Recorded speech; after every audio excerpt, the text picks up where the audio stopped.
பாஜக டெம்போவில் கோடீஸ்வரர்களிடமிருந்து பெற்ற பண நோட்டுகளை 10 ஆண்டுகளாக எண்ணிக்கொண்டிருக்கிறது என ராகுல் காந்தி விமர்சித்துள்ளார். நாடு முழுவதும் மக்களவைத் தேர்தல் 7 கட்டங்களாக நடைபெற்று வருகிறது. தற்போது வரை 3 கட்ட வாக்குப்பதிவு முடிந்துள்ளது.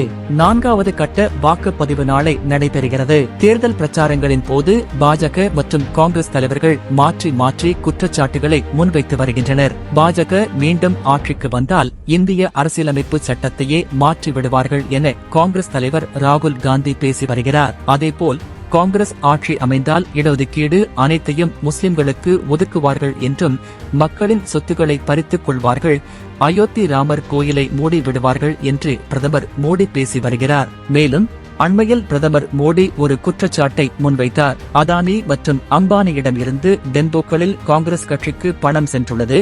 அதனால்தான் சமீபமாக ராகுல் காந்தி அதானி அம்பானி பற்றி பேசுவதில்லை என கூறினார். அதற்கு ராகுல் காந்தி டெம்போவில் பணம் பெற்றதாக தனது சொந்த அனுபவத்தில் பிரதமர் பேசியுள்ளாரா என விமர்சித்தார். இந்நிலையில் பிரதமர் நரேந்திர மோடி காங்கிரஸ் தலைவர் ராகுல் காந்திக்கு மக்களவைத் தேர்தல் தொடர்பாக நேருக்கு நேர் விவாதம் நடத்த வருமாறு அழைப்பு விடுக்கப்பட்டுள்ளது.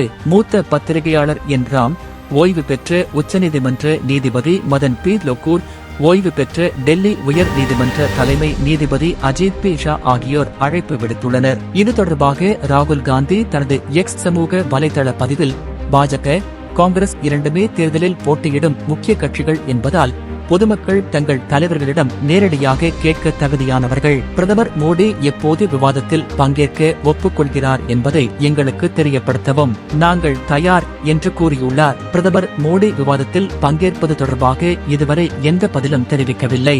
அதே சமயம் பாஜக அமைச்சர் ஸ்மிருதி இரானி, இந்தியா எதிர்க்கட்சி கூட்டணியின் பிரதமர் வேட்பாளர் ராகுல் காந்தியாக இல்லாத போது பிரதமர் மோடி போன்ற உயர் பதவியில் இருப்பவருடன் எப்படி அவரால் விவாதிக்க முடியும் என்று கேள்வி எழுப்பியுள்ளார். இந்நிலையில் ராகுல் காந்தி தனது எக்ஸ் தள பக்கத்தில் இன்று ஒரு பதிவை வெளியிட்டுள்ளார். அதில் கடந்த 10 ஆண்டுகளாக அவர்கள் கோடீஸ்வரர்களிடம் இருந்து டெம்போக்களில் பெற்ற நோட்டுகளை எண்ணுகிறார்கள். நாங்கள் சாதி கணக்கெடுப்பு மூலம் நாட்டை எக்ஸ்ரே செய்வோம், ஒவ்வொரு பிரிவினருக்கும் சமமான பங்களிப்பை உறுதி செய்வோம் என குறிப்பிட்டுள்ளார். சாதிவாரி மக்கள் தொகை கணக்கெடுப்பு விவகாரம் தொடர்பாக பாஜக அரசை விமர்சிக்கும் கட்சி விளம்பரத்தையும் அவர் பகிர்ந்துள்ளார். அதானியும் அம்பானியும் கருப்பு பணத்தை அனுப்பினார்களா என்பது குறித்து சிபிஐ அல்லது அமலாக்கத்துறை விசாரணைக்கு பிரதமர் உத்தரவிட வேண்டும் என்றும் ராகுல் காந்தி வலியுறுத்தியுள்ளார்.